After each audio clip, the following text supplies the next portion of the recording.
ایک زمانہ آیا کہ قریش کے ظلم و ستم اور جور و جبر اتنے زیادہ بڑھ گئے کہ کمزوروں پر جو ظلم ڈھاتے تھے، زیادتی کرتے تھے، وہ دیکھے نہیں جاتے تھے۔ تو سیدنا صدیق اکبر شہر مکہ کو چھوڑ کر کے مکہ سے باہر جا رہے تھے۔ راستے میں ابن دغنہ ملا، یہ قریش کا سردار تھا، اور اس نے کہا کہ آپ کدھر جا رہے ہیں؟ تو آپ نے فرمایا کہ اس شہر میں اب رہنا نہیں ہے جہاں جور و جبر کا رواج ہو، جہاں ظلم و تعدی پھیلتا ہی چلا جائے، جہاں شر کو کوئی روکنے والا ہی نہ ہو، تو میں تو اس شہر میں نہیں رہنا چاہتا۔ تو ابن دغنہ نے آپ کو روک لیا، اس نے کہا میں آپ کو نہیں جانے دوں گا۔ ان مثلک لا یخرج ولا یخرج، آپ جیسا شخص کبھی بھی شہر سے باہر نہیں جائے گا اور نہ اس کو نکالا جا سکتا ہے۔ جناب سیدنا صدیق اکبر رضی اللہ تعالی عنہ کے بارے میں گواہی ایک کافر کی سنیے جو دھرم میں، عقیدے میں مخالفت رکھتا ہے، لیکن سچائیاں تو سر چڑھ کے بولتی ہیں۔ اب ابن دغنہ سیدنا صدیق اکبر کو بازو سے پکڑ لیتا ہے اور واپس مکے کی طرف چلتے ہوئے کہتا ہے فَإِنَّكَ تَكْسِبُ الْمَعْدُومَ، اس لیے کہ جس کا کوئی کمانے والا نہیں، ابو بکر تم اس کے کمانے والے ہو۔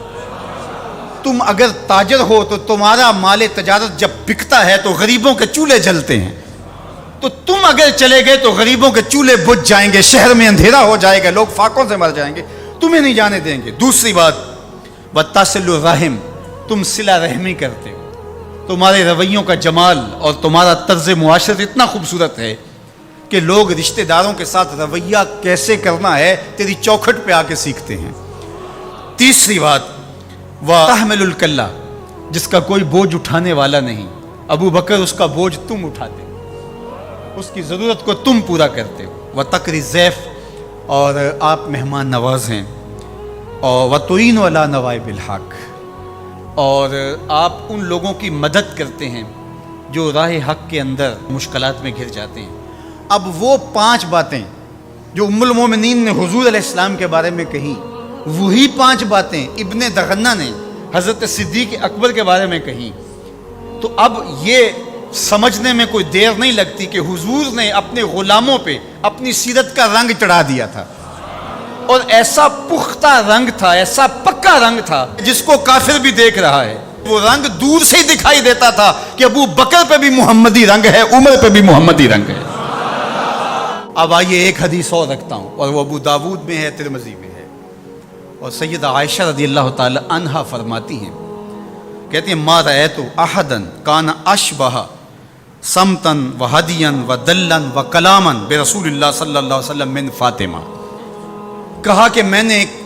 سیرت میں، صورت میں، عادات میں، طرز زندگی میں، انداز معاشرت میں حضور کے مشابہ فاطمہ سے بڑھ کر کسی کو نہیں دیکھا ہے۔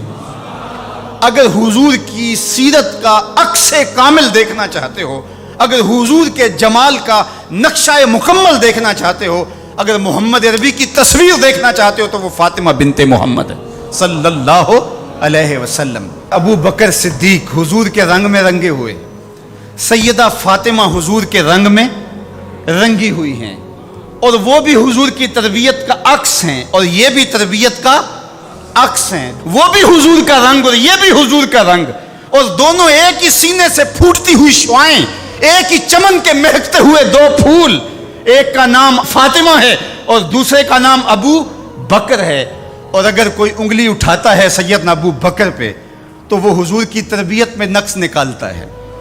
اور اگر سیدہ فاطمہ تو زہرا پہ کوئی بات کرتا ہے تو وہ بھی سوچے بات کہاں تک جا رہی ہے۔ اس امت کو الجھا دیا گیا، اہل بیت اور صحابہ کو الگ الگ خانوں میں بانٹ کر کے اس انداز کے ساتھ پیش کیا گیا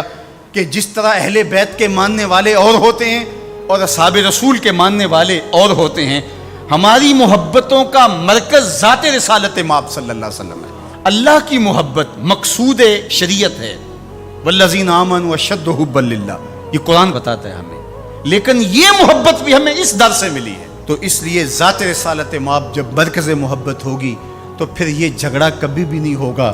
کہ میں اہل بیت کو مانتا ہوں اور صحابہ کو نہیں مانتا، میں صحابہ کو مانتا ہوں، اہل بیت کو نہیں مانتا۔